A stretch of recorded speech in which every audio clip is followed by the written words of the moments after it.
Sveiki, čia studijos lengvai. Pasimokykime atlikti regresinę analizę. Duomenyse apskaičiavome 4 kintamųjų vidurkius, tai yra įsitraukimas, ir 3 bazinių psichologinių poreikių patenkinimą, tai artumo, autonomijos ir kompetencijos patenkinimą.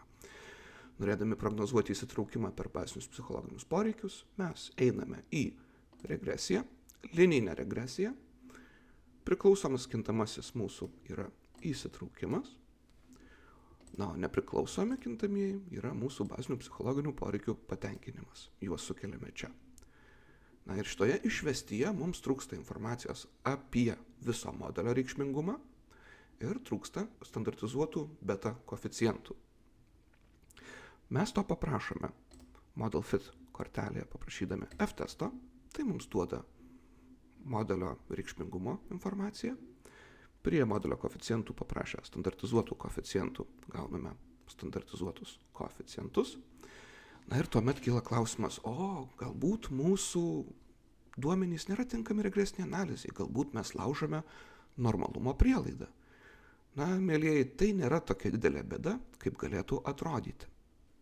Yra keletas straipsnių gvildenančių klausimą, ar normalumo laužimas regresijoje yra labai didelė bėda.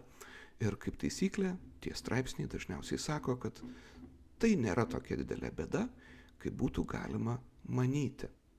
Iš ties metodologinius straipsnius apie normalumo prielaidos laužymą regresinėje analizėje galima apibūdinti labai paprastai. Jie visi sutarė, kad jeigu jūsų imtis yra pakankamai didelė, tuomet tas normalumas nėra toks jau didelis reikalavimas.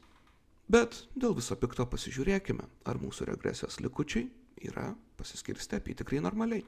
Tai mes padarome eidami į Assumption Checks ir paprašydami QQ paveikslėlio.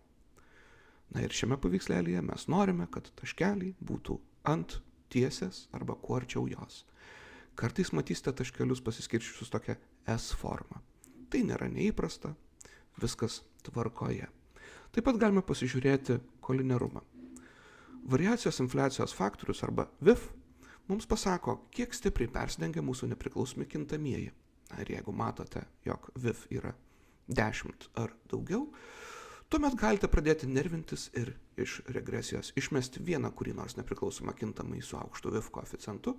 Žinoma, tai darykite remiantis teoriją. Kaip dabar visą tai pristatyti? Štai čia matote regresinę analizę pristatytą APA stiliumi.